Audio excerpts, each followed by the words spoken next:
Okay बच्चों, हमने chapter number 11 start किया है लास्ट वीडियो सेशन में।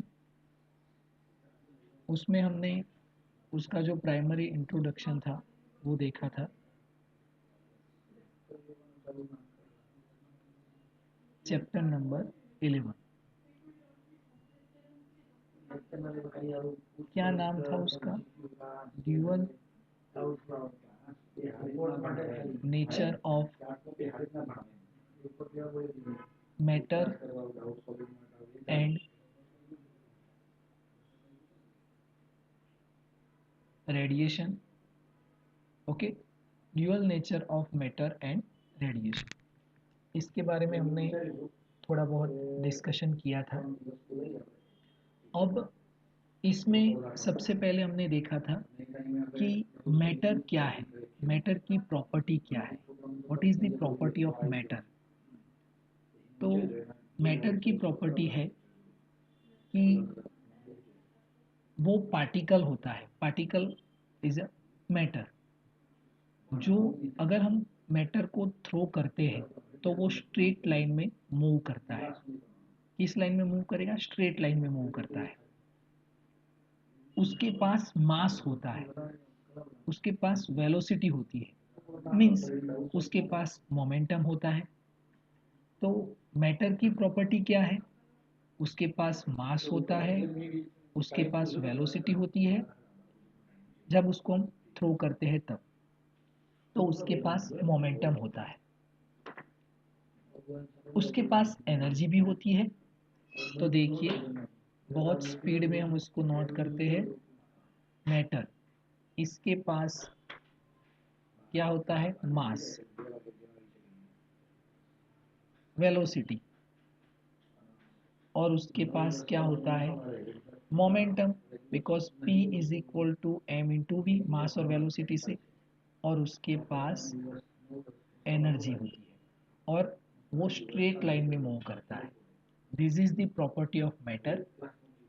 रेडिएशन के पास क्या होता है? What is the property of radiation?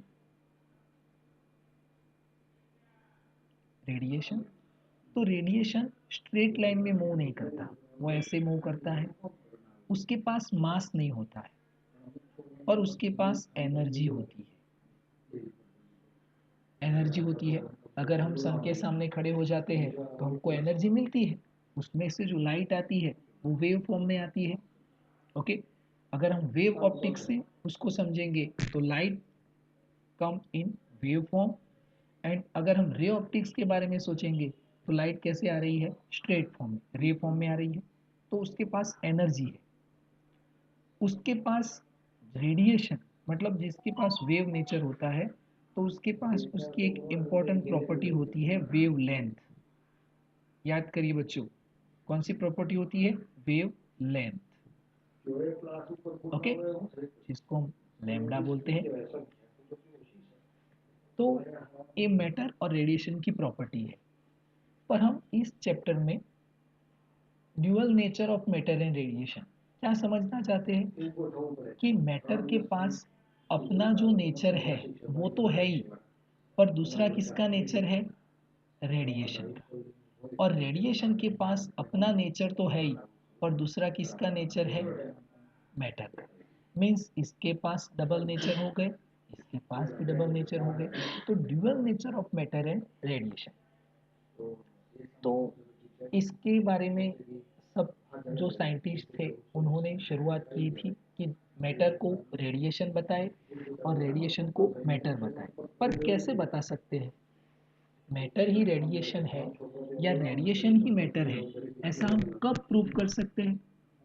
अगर मैटर की प्रॉपर्टी अगर हमको रेडिएशन में दिखती है तो हम बोल सकते हैं कि properties of matter is same to the radiation, then radiation have dual nature. One is a radiation nature and second one is a matter nature. Okay, तो प्रॉपर्टी एक होनी चाहिए। तो सबसे पहले कोक्स डार्क जो साइंटिस्ट था उसने भी कैथोड रेज का एक्सपेरिमेंट किया और कैथोड ट्यूब में अलग अलग गैसेस उसमें लेके रेडिएशन निकाले। उन्हें में गैस अलग अलग लिया, पर उसमें से जो रेज निकलते थे वो तो कैथोड ही थे। फिर उसमें हमने देखा उसके बाद मैक्सवेल इक्वेशन, तो वो इक्वेशन को यूज करके हम बहुत सिंप्लीफाई जो कैलकुलेशन कर सकते हैं।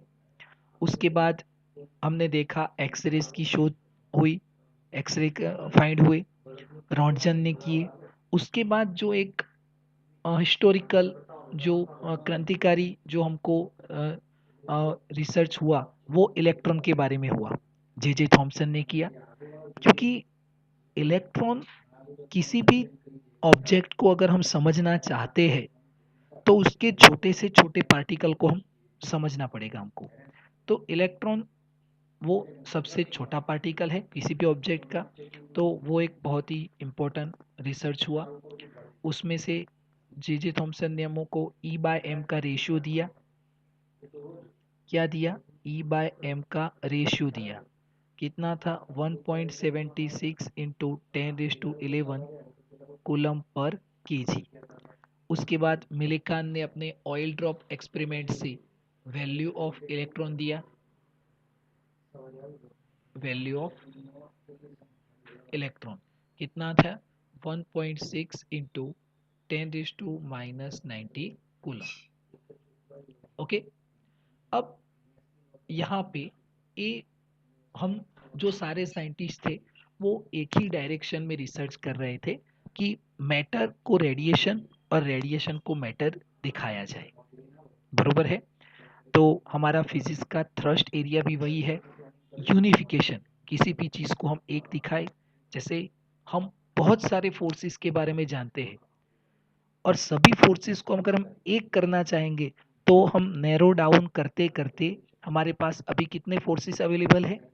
4 फंडामेंटल फोर्सेस। ओके, वैसे बहुत सारे फोर्सेस है, पर जनरली हम कौन सी 4 फंडामेंटल फोर्सेस के बारे में डिस्कस करते हैं तो हमको सारे फोर्सेस के बारे में समझ में आता है। तो हम एक करना चाहते हैं, यूनिफाइड करना चाहते हैं। मैटर और रेडिएशन अभी अलग अलग है, पर हम दोनों को एक समझना चाहते हैं। ओके, मेरी आवाज सुन रहे हो बच्चों आप? यस और नो? यस और बच्चे बाकी सब नहीं सुन रहे हैं? उर्मिक यस, अंतरिक्ष ओके। तो विधि बिल्कुल, जिया बहुत अच्छा। अब देखिए, उसके लिए हमने शुरुआत की थी इस टॉपिक को समझने के लिए, मीत। तो इस टॉपिक में हमने शुरुआत कहाँ से की? इलेक्ट्रॉन से की। कहाँ से की? इलेक्ट्रॉन से। ये देखिए हमने इलेक्ट्रॉन से शुरुआत की थी। चलिए, इलेक्ट्रॉन क्या है? रेडिएशन और a matter? Give me reply fast. Electron is a radiation और मैटर?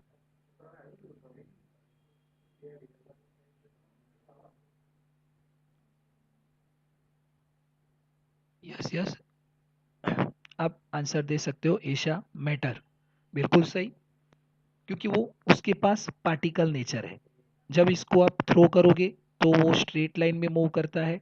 उसके पास मास है 9.1 into 10⁻31 KG.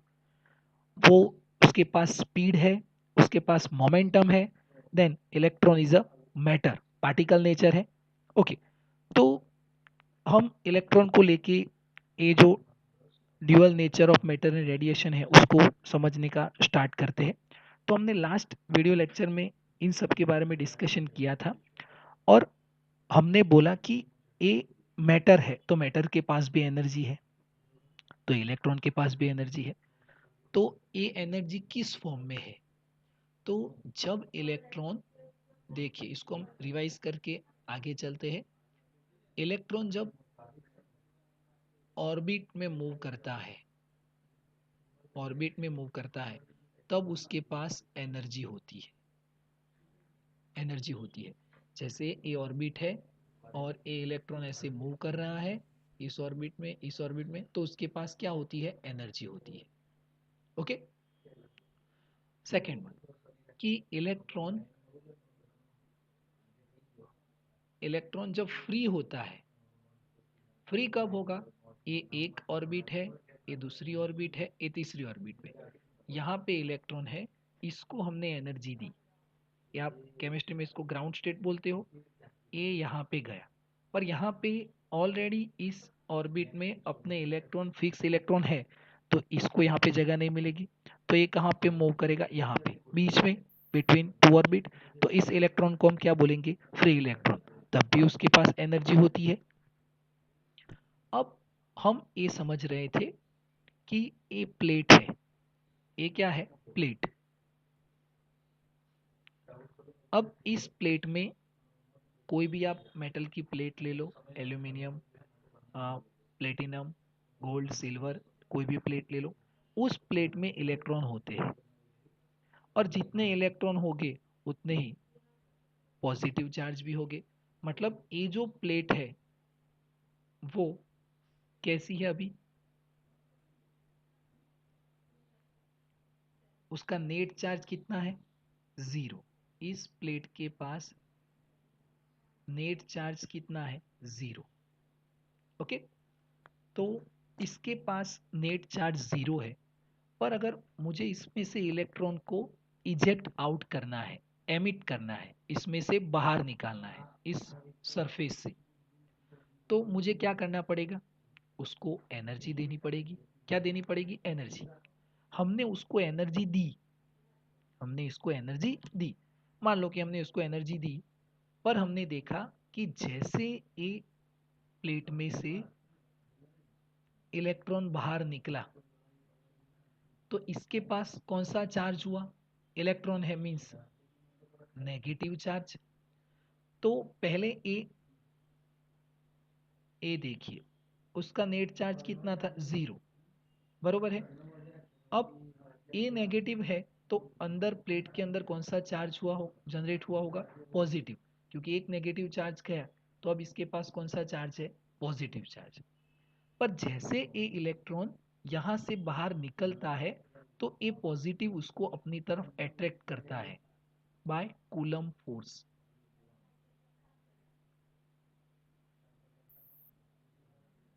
Bye Coulomb force ये इसको अपनी तरफ अट्रैक्ट करता है और इसको बाहर नहीं निकलने देता।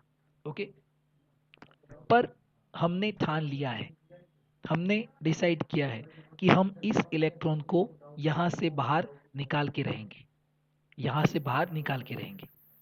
तो इलेक्ट्रॉन को एमिट करना है, इलेक्ट्रॉन को एमिट करना है, तो उसके लिए हम क्या कर सकते हैं? आपके पास कोई आइडिया है? अभी तो इलेक्ट्रॉन बाहर नहीं निकल रहा है, हमने एनर्जी भी दी, देखिए ये हमने एनर्जी दी, पर ये इलेक्ट्रॉन बाहर निकलता है, तो कूलम फोर्स से ये इसको फिर से अपनी तरफ अट्रैक्ट कर देता है। तो आपके पास कोई आइडिया है इलेक्ट्रॉन को बाहर निकलने का? क्या कर सकते हैं कि हम इलेक्ट्रॉन बाहर निकाल सकते हैं? प्रिंस पटेल, मोर एनर्जी, बिल्कुल सही आंसर बेटा। हम इसको मोर एनर्जी, और ज्यादा एनर्जी दे सकते हैं, बरोबर है। तो इस इलेक्ट्रॉन को निकालने के लिए हमको क्या देना पड़ेगा?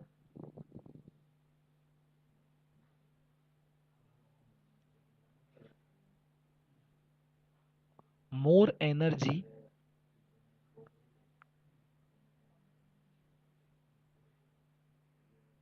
given from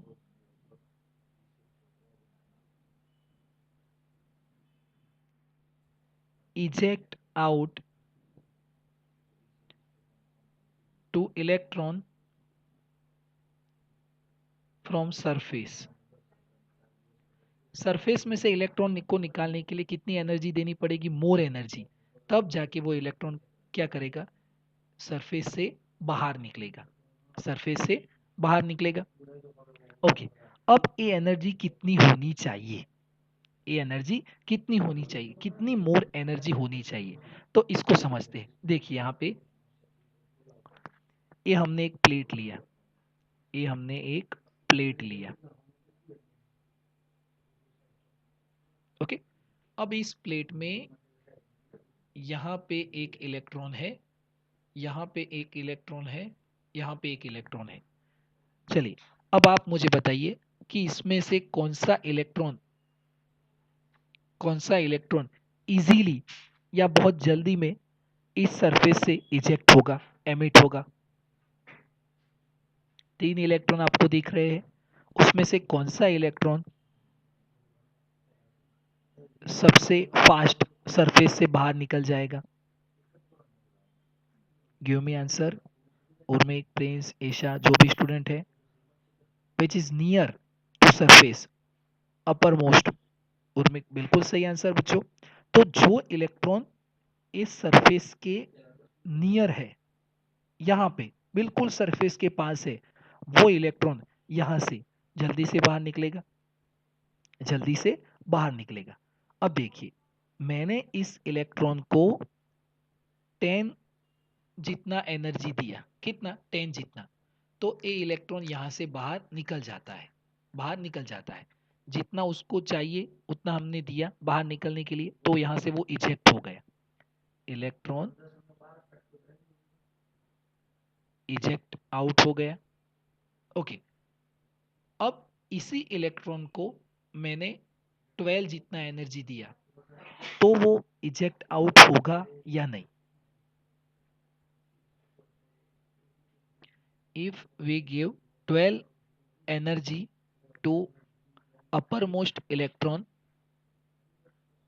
it can eject or not? 10 देने से इजेक्ट होता है, तो 12 देने से इजेक्ट होगा या नहीं? प्रिंस, यस, इजेक्ट होगा। बाकी बच्चों? एशा, यस, बिल्कुल सही। उर्मिक, यस। मीत, यस, बिल्कुल सही आंसर है कि 10 से अगर वो इजेक्ट होता है तो 12 से तो होगा ही। जी हाँ, बिल्कुल सही आंसर। ओके, अब मैं इसको, इसी इलेक्ट्रॉन को 15 जितनी एनर्जी देता हूं, 15 जितनी, तो वो इजेक्ट होगा या नहीं?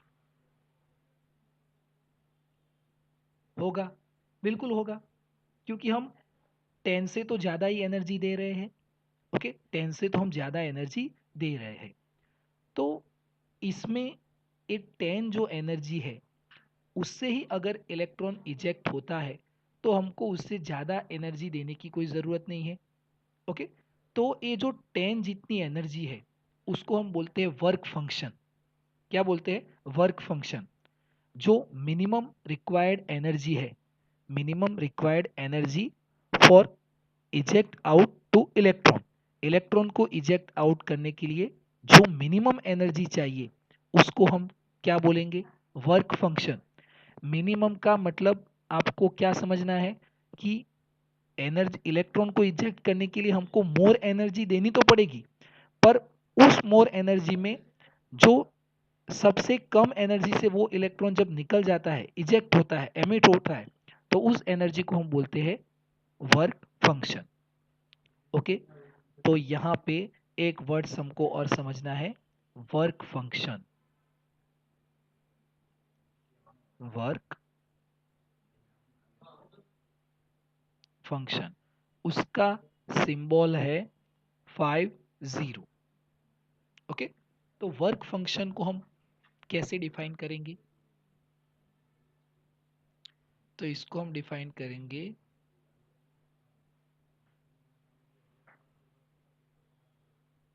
Minimum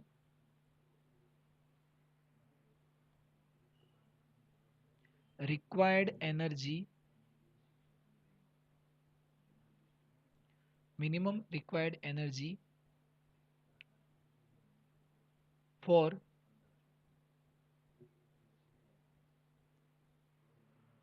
electron to eject out from surface. Okay, minimum required energy for electron to eject out from surface is called work function, is called work function. Okay, तो ये वर्क फंक्शन है। ओके, अब आप मुझे बताइए कि 10, 12 और 15 उसमें से वर्क फंक्शन कौन सा है? 10, 12 और 15। ऐसा 10 उर्मिक 10 विधि बिल्कुल सही answer. 10 is a work function. तो ये जो वर्क फंक्शन है वो एनर्जी है। वर्क फंक्शन क्या है? एनर्जी है। तो work function is a energy. Okay, minimum required energy for electron to eject out from surface is called work function.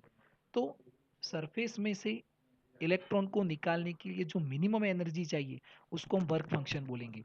तो work function is a energy, वो कोई दूसरा कोई एंड नहीं है, वो क्या है? सिर्फ एनर्जी है। और इस वर्क फंक्शन को हम मेजर करते हैं इलेक्ट्रोवोल्ट में। वर्क फंक्शन को हम किस में मेजर करेंगे? इलेक्ट्रोवोल्ट में। इसका जो यूनिट है वो क्या है? इलेक्ट्रोवोल्ट। क्या है? इलेक्ट्रोवोल्ट। ओके, इलेक्ट्रोवोल्ट किस में किसको बोलेंगे?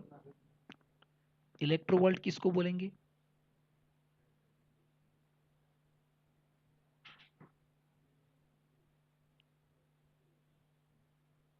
तो इलेक्ट्रोवोल्ट का डेफिनेशन याद रखना, इतना इम्पोर्टेंट नहीं है, वो कभी हम एग्जाम में नहीं लिखते हैं, पर सिर्फ आपको याद रखना है कि एक मतलब 1 वोल्ट जितना पोटेंशियल डिफरेंस अगर हम एक इलेक्ट्रॉन को देते हैं, 1 वोल्ट जितना पोटेंशियल डिफरेंस अगर हम एक इलेक्ट्रॉन को देते हैं, तो उस इलेक्ट्रॉन के पास जो एनर्जी होती है उसको हम बोलेंगे 1 electronvolt. 1 electronvolt. Okay, generate 1 volt potential difference across one electron, energy has electron is called 1 electrovolt। Okay, तो ये 1 इलेक्ट्रोवोल्ट है। और एक इंपॉर्टेंट रिलेशन याद रखिए कि 1 electronvolt is equal to 1.6 into 10⁻⁻90 joule. बरोबर है?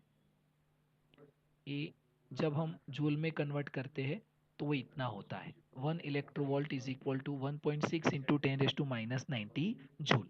ओके, तो इतनी एनर्जी देने से वो इलेक्ट्रॉन सरफेस में से बाहर निकलता है। पर हर सरफेस में से इलेक्ट्रॉन को बाहर निकलने के लिए एनर्जी अलग अलग होती है। Means work function is depends on material. वो जैसे एल्यूमिनियम है तो उसमें इतनी एनर्जी देने से इलेक्ट्रॉन बाहर आ जाएगा।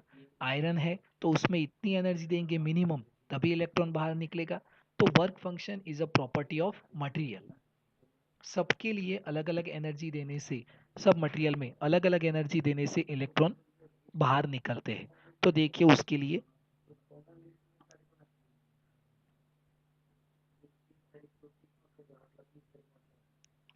यहाँ पे हम एक टेबल बनाते हैं, याद रखना।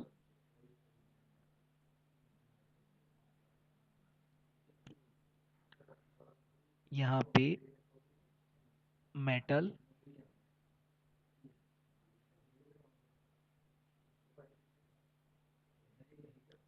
और यहाँ पे वर्क फंक्शन, वर्क फंक्शन 50। और ये वर्क फंक्शन इलेक्ट्रोवोल्ट में है, जिसमें हम लेते हैं सीजियम। सीजियम के लिए है 2.14 इलेक्ट्रोवोल्ट। उसके बाद पोटेशियम, उसके लिए है 2.30 इलेक्ट्रोवोल्ट। उसके बाद सोडियम है, उसके लिए 2.75 इलेक्ट्रोवोल्ट। ऐसे बहुत सारे आपको दिए हैं। लेड है जिसके लिए 4.25 इलेक्ट्रोवोल्ट। फिर प्लेटिनम है जिसके लिए 5.65 इलेक्ट्रोवोल्ट। 5.65 इलेक्ट्रोवोल्ट। ये आपको ऐसे एक टेबल दिया है, ये टेबल आपको याद रखना है। देखिए, वैसे तो जब एग्जाम्पल में या एग्जाम में एक क्वेश्चन आएगा तो इसमें आपको ये वैल्यू दिए होते हैं, पर हम याद रखेंगे तो उतना टाइम कम वेस्ट होगा। बरोबर है, ये आपको याद रखना है।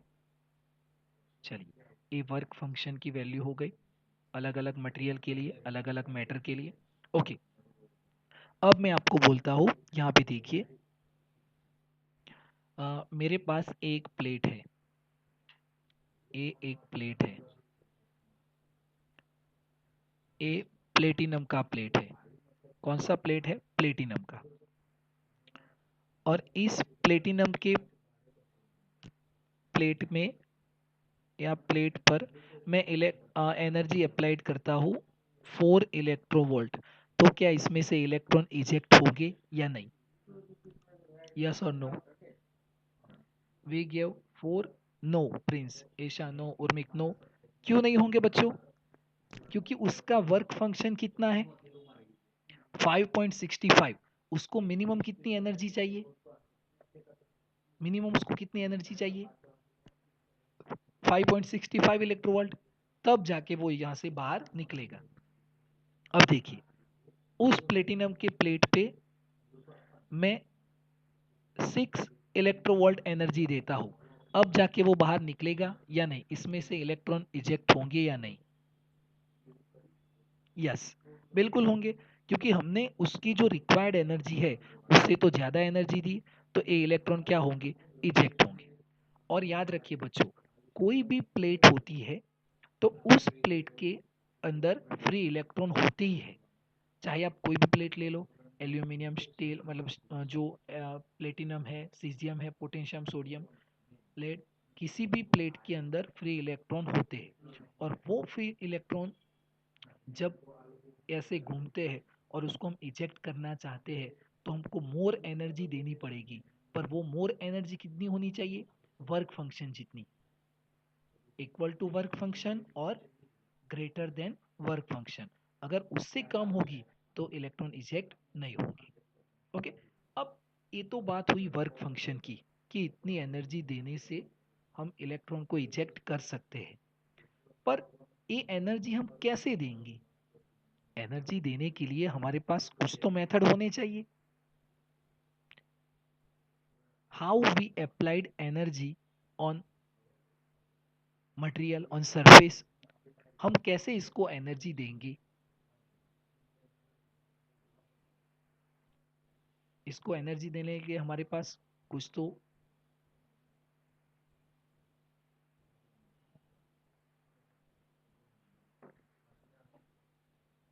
मेथड होनी चाहिए। बाय हीटिंग, प्रिंस, बिल्कुल सही, हम उसको हीट कर सकते हैं। तो याद कीजिए बस, यहाँ पे याद रखिए बच्चों, इसके लिए हमारे पास 3 तरह के प्रोसेस है, 3 तरह की मेथड है जिससे हम इलेक्ट्रॉन को इजेक्ट कर सकते हैं फ्रॉम सरफेस। ओके, उसमें फर्स्ट वन है,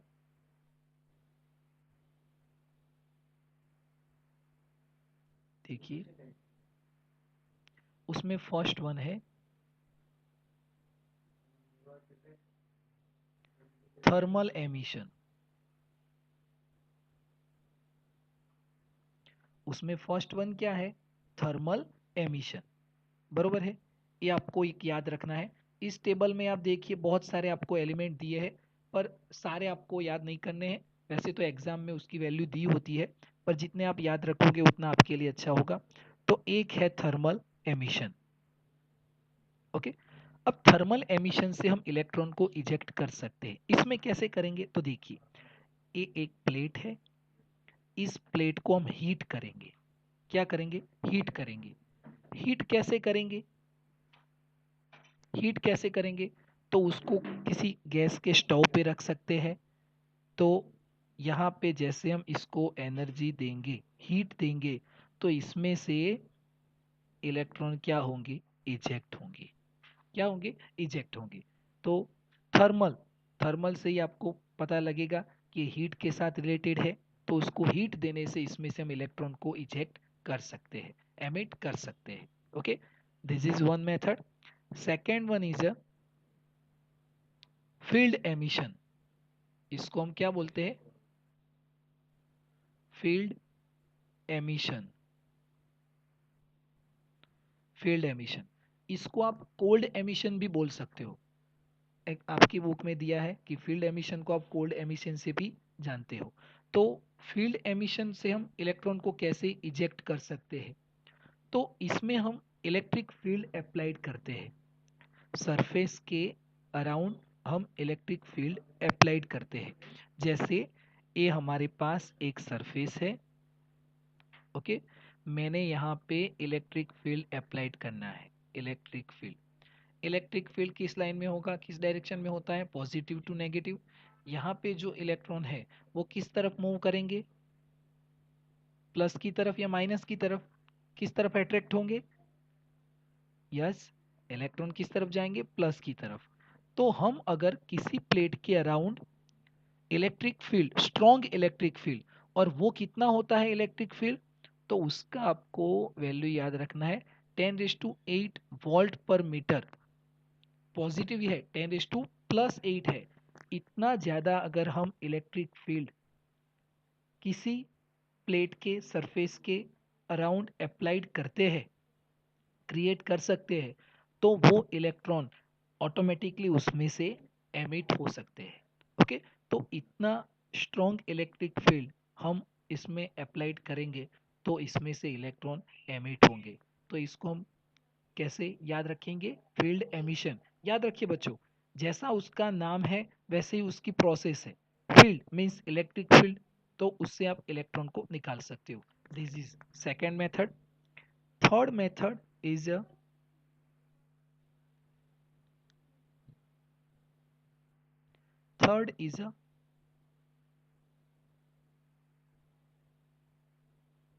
photoelectric emission। Photoelectric emission. Photoelectric emission से हम इलेक्ट्रॉन को कैसे एमिट करेंगे फ्रॉम द सरफेस? तो ये यहाँ पे देखिए, एक सरफेस है, ओके, एक सरफेस है। अब इस सरफेस में से मुझे, यहाँ पे इलेक्ट्रॉन है, अब इस इलेक्ट्रॉन को मुझे इजेक्ट करना है, यहाँ से इसको एमिट करना है। तो फोटो इलेक्ट्रिक एमिशन से हम इसको कैसे इजेक्ट कर सकते हैं? फोटो इलेक्ट्रिक मीन्स इस प्लेट को अगर हम सन के सामने रख देते हैं, सूर्य के सामने रख देते हैं, यहाँ पे देखिए, ये यहाँ पे सन है, ये सन है। तो इसमें से जो लाइट है, ये लाइट इस पे एमिट होगी। जैसे जैसे लाइट इस पे एमिट होती है, इस सरफेस का जो टेम्परेचर है वो हाई होता है, इंक्रीज होता है, और उसकी एनर्जी इंक्रीज होती है। जब इसकी एनर्जी उसके वर्क फंक्शन के इक्वल हो जाएगी या वर्क फंक्शन से ज़्यादा होगी, तो इसमें से इलेक्ट्रॉन क्या होते हैं? इजेक्ट होते हैं, एमिट होते हैं। तो इस प्रोसेस को हम क्या बोलते हैं? Photo electric emission. Photo electric emission, okay. तो ये आपको याद रखना है। तो इन तीन मेथड से, थर्मल एमिशन, हीट दे के हम इसको निकाल सकते हैं। फील्ड एमिशन, इतना ज़्यादा स्ट्रॉन्ग इलेक्ट्रिक फील्ड अप्लाइड करके हम इलेक्ट्रॉन को निकाल सकते हैं। और फोटो इलेक्ट्रिक एमिशन, इस मेथड से भी हम इलेक्ट्रॉन को बाहर निकाल सकते हैं। ओके, तो इलेक्ट्रॉन को हम ऐसे इस सरफेस से बाहर निकालेंगे, बरोबर है? ओके, चलिए यहाँ तक समझ में आया। What is work function, what is electronvolt energy, और 1 इलेक्ट्रोवोल्ट इज इक्वल टू कितना होता है, और caesium, potassium, sodium, lead, platinum, इन सब के लिए अपना अपना वर्क फंक्शन कितना है। Work function is depend on material. अलग अलग मटेरियल के लिए, अलग अलग मेटल के लिए वर्क फंक्शन भी क्या होगा? डिफरेंट होगा। तो different work function for different material, okay. तो work function is a different for different material, ये आपको याद रखना है। हम यहाँ पे नोट कर देते हैं।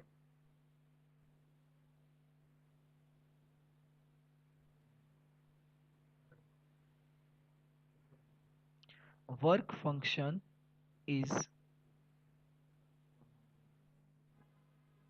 Different for different material, okay. ये आपको एक पॉइंट याद रखना है। चलिए, अब हमने इलेक्ट्रॉन के बारे में तो अच्छे से स्टडी किया, और आपने केमिस्ट्री में भी स्टडी किया हुआ है कि जब इलेक्ट्रॉन के बारे में हम स्टडी करते हैं तो इलेक्ट्रॉन कौन सी ऑर्बिट में मूव करता है, उसके लिए आप बोर्स पोस्टुलेट याद करते हो, थॉमसन मॉडल, और ये सब से आप इलेक्ट्रॉन के बारे में अच्छे से जानते हो। तो अब इस इलेक्ट्रॉन को हम इस मेथड से एमिट कर सकते हैं। अब हम इलेक्ट्रॉन को लेके, इलेक्ट्रॉन से जो हमारा टॉपिक है कि हम मैटर और रेडिएशन दोनों को एक बताना चाहते हैं, यूनिफाइड करना चाहते हैं, dual nature of matter and radiation. उसके लिए हम इलेक्ट्रॉन की हेल्प लेके उसको समझना चाहते हैं। तो उसको समझने के लिए यहाँ पे सबसे पहले हॉलबेक एंड लेनार्ड्स, इन दोनों साइंटिस्ट ने ये एक्सपेरिमेंट किया था, और यहाँ से इन दोनों ने जो इलेक्ट्रॉन है, मतलब जो पार्टिकल है और जो रेडिएशन है, इन दोनों नेचर को कंबाइन करने की शुरुआत की थी, दोनों को एक समझने की यहाँ से शुरुआत की थी। तो इस एक्सपेरिमेंट का जो इंस्ट्रूमेंट है या उसकी जो अरेंजमेंट है वो आप यहाँ पे देख सकते हो।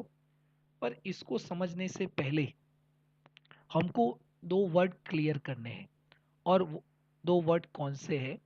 तो one is a intensity,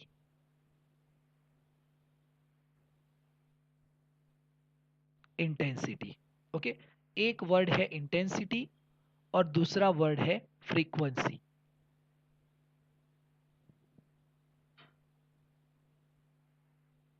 frequency, एक इंटेंसिटी और दूसरा फ्रीक्वेंसी। इंटेंसिटी का सिंबल आई है। What is intensity? इंटेंसिटी की डेफिनेशन क्या होगी? एनर्जी पर unit area is called intensity, okay. तो एनर्जी पर यूनिट एरिया, जैसे आप 1 मीटर स्क्वायर का आप एक प्लेट लेके सन के सामने खड़े हो गए, तो उसके उस प्लेट के अंदर जितने रेज आते हैं उससे आपको जो एनर्जी मिलती है, उस एनर्जी को हम क्या बोलेंगे? Intensity, okay. तो intensity is energy upon area, means energy पर यूनिट एरिया, ओके। अब इन दोनों वर्ड्स को हम अच्छे से समझना चाहते हैं। मैं अगर आपको ऐसा बोलूंगा कि हम इंटेंसिटी को चेंज कर सकते हैं,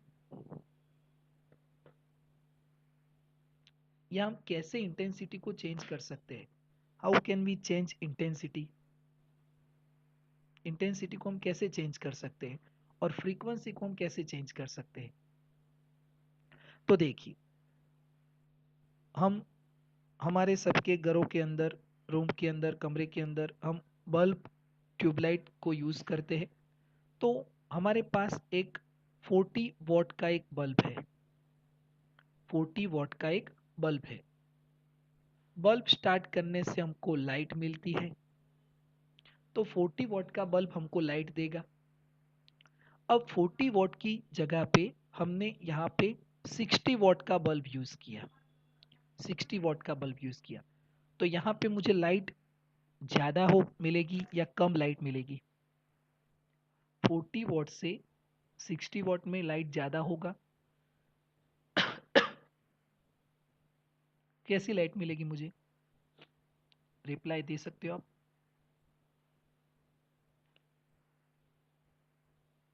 सेम, प्रिंस, सोचिए थोड़ा। ज़्यादा, उर्मिक, मोर ब्राइटनेस, बिल्कुल सही आंसर है कि 40 वॉट से हम 60 वॉट लेंगे तो हमको एनर्जी, लाइट जो है वो ज़्यादा मिलेगी। जैसे आप अपने कमरे के अंदर 40 वॉट का बल्ब है, उसकी जगह पे 60 वॉट का बल्ब लगाइए तो आपको लाइट ज़्यादा मिलेगा। एरिया तो उतना ही है, हमने एरिया चेंज नहीं किया, सिर्फ क्या चेंज किया? ए बल्ब चेंज किया। तो जैसे हम ए बल्ब 40 की जगह पे 60, 60 की जगह पे 100, ये हम जब चेंज करते हैं तो ये हम क्या चेंज करते हैं? इंटेंसिटी। क्या चेंज करते हैं बच्चों? इंटेंसिटी। तो इंटेंसिटी को हम ऐसे चेंज कर सकते हैं। पर अगर मैंने बोला कि मुझे फ्रीक्वेंसी चेंज करनी है, तो फ्रीक्वेंसी हम कैसे चेंज करेंगे? फ्रीक्वेंसी कैसे चेंज करेंगे? फ्रीक्वेंसी का सिंबल है न्यू। पहले हम एफ लिखते थे, पर एनसीईआरटी की बुक में इस सिंबल को न्यू इस फॉर्म में बताया है, तो आपको भी ऐसे ही इसको लिखना है। चलिए, फ्रीक्वेंसी को कैसे चेंज कर सकते हैं? इंटेंसिटी को तो हमने समझा कि 40 वॉट की जगह पे 60 वॉट, आप वॉट चेंज कीजिए तो इंटेंसिटी चेंज होगी। पर फ्रीक्वेंसी को कैसे चेंज करेंगे? तो यहाँ पे देखना बच्चों, मेरे पास अगर 40 वॉट का रेड बल्ब है, उसकी जगह पे अगर मैं 40 वॉट का ही येलो बल्ब लगा दूं, येलो बल्ब लगा दूं, तो क्या चेंज होगा? फ्रीक्वेंसी चेंज होगी, क्योंकि हम जानते हैं कि हर कलर के पास अपनी अलग अलग फ्रीक्वेंसी होती है, वेवलेंथ होती है। तो फ्रीक्वेंसी चेंज करना मीन्स कलर चेंज करना। रेड की जगह पे आप येलो लगा दो, येलो की जगह पे आप ग्रीन लगा दो, तो आप क्या चेंज कर रहे हो? फ्रीक्वेंसी। बल्ब एक ही वॉट का है, देखिए हमने वॉट चेंज नहीं किया, पर अगर आप वॉट चेंज करते हो तो आप क्या चेंज कर रहे हो? इंटेंसिटी। इसको जरा ऐसे समझिए, यहाँ पे एक वेव है, देखिए ये एक वेव है, ऐसे जा रहा है, ओके, और यहाँ पे एक दूसरा वेव है, वो ऐसे जा रहा है, ऐसे। इन दोनों में क्या डिफरेंट है? तो इसका एम्पलीट्यूड इतना है और इसका एम्पलीट्यूड इतना है, ओके।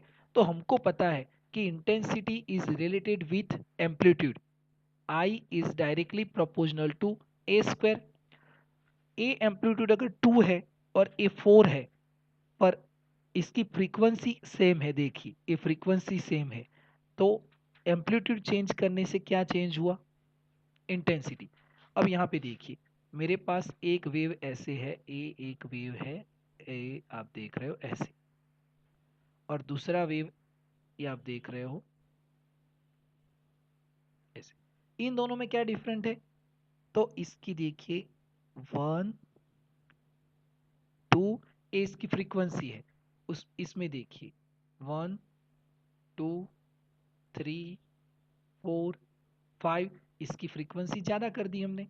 डिस्टेंस दोनों एक जैसा ट्रैवल कर रहे हैं, पर इसकी फ्रीक्वेंसी ज़्यादा है, इसकी फ्रीक्वेंसी कम है, पर दोनों का एम्पलीट्यूड इक्वल है। हमने एम्पलीट्यूड चेंज किया तो क्या चेंज होगा? इंटेंसिटी। और अगर हम फ्रीक्वेंसी चेंज करेंगे तो इंटेंसिटी चेंज नहीं होगी, एम्पलीट्यूड सेम रखेंगे तो what is frequency and what is intensity? Intensity को हम कैसे चेंज कर सकते हैं? एम्पलीट्यूड चेंज करके। और एम्पलीट्यूड को कैसे चेंज करेंगे? तो अलग अलग वॉट के बल्ब चेंज करके। और फ्रीक्वेंसी चेंज करनी है तो कलर चेंज करेंगे, रेड की जगह पे येलो, येलो की जगह पे ब्लू, ब्लू की जगह पे ग्रीन, अलग अलग बल्ब लेके हम फ्रीक्वेंसी को चेंज कर सकते हैं, ओके। तो ये अगर दोनों वर्ड्स आपके माइंड में कंप्लीटली सेट हुए हैं, इंटेंसिटी और फ्रीक्वेंसी, तो ये जो हॉलबैक एंड लेनार्ड्स का एक्सपेरिमेंट है वो हम बहुत ही इजी से समझ सकते हैं, ओके। तो आज के लेक्चर में हम ये जो एक्सपेरिमेंटल का जो मतलब अरेंजमेंट दिया है उसको समझ लेते हैं। देखिए, इस अरेंजमेंट में क्या क्या दिख रहा है आपको? तो यहाँ पे हम जरा कलर चेंज करते हैं पेन का, तो आपको ओके, देखिए ये जो आपको दिख रहा है, यहाँ से ए एक ग्लास ट्यूब है, ये क्या है? ग्लास ट्यूब है। इसके अंदर दो प्लेट है, एक प्लेट ए है और ये दूसरा प्लेट है, ए इलेक्ट्रोड है। क्या है? इलेक्ट्रोड। अब ए एक विंडो है, ए क्या है? विंडो। यहां से इसके साथ हमने वोल्ट मीटर लगाया है और इस प्लेट के साथ एमीटर, इसका एक एंड यहाँ पे आया और इसका एक एंड यहाँ पे आया, आप देख रहे हो ए एंड, ओके। अब यहाँ पे हमने बैटरी सेट की है, ए यहाँ से ए बैटरी का पॉजिटिव और यहाँ से ए बैटरी का नेगेटिव। ए क्या है? तो ए रियोस्टेट है, ए क्या है? रियोस्टेट, ए रियोस्टेट है।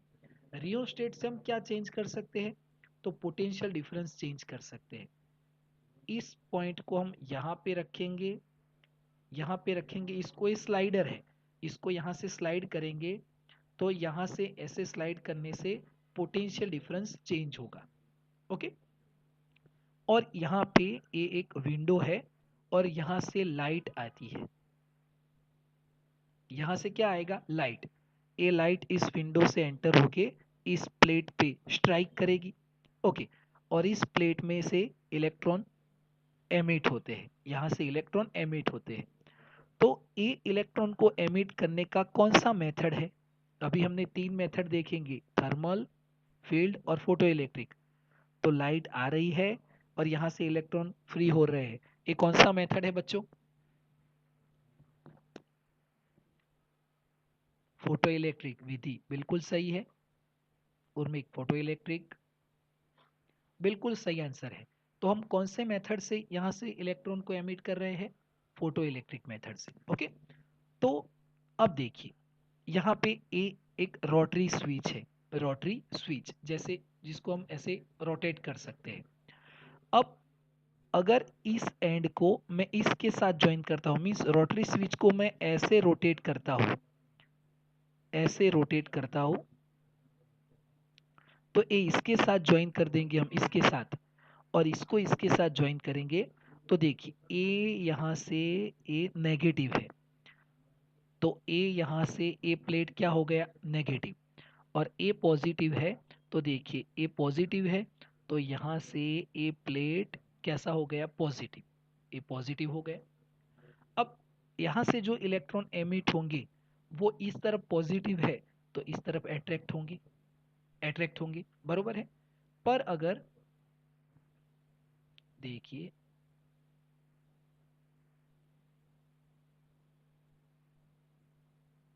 यहाँ पे समझिएगा इसको अच्छे से,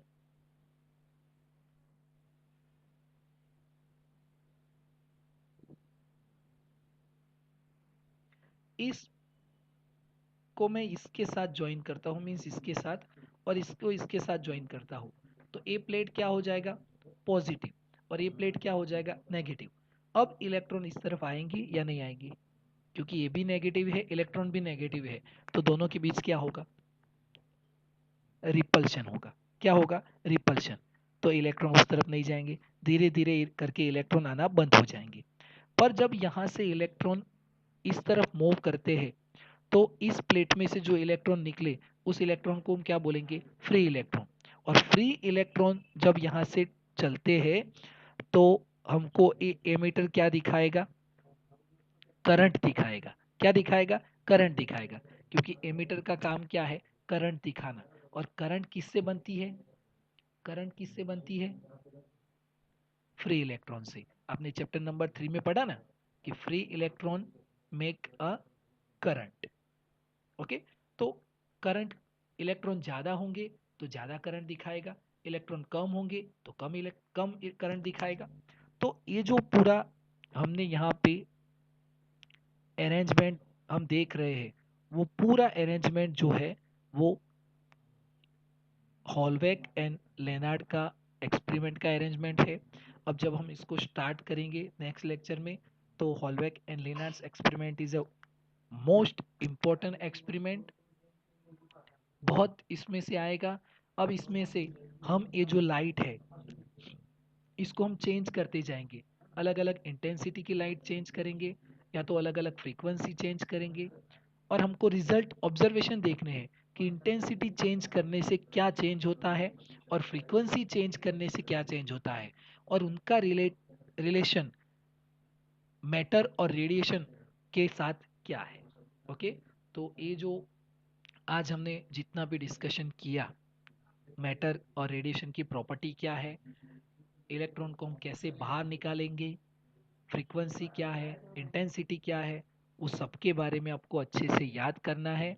और आपको लाइव क्लास में अच्छा रहता है या वीडियो देखने में? Give me reply fast.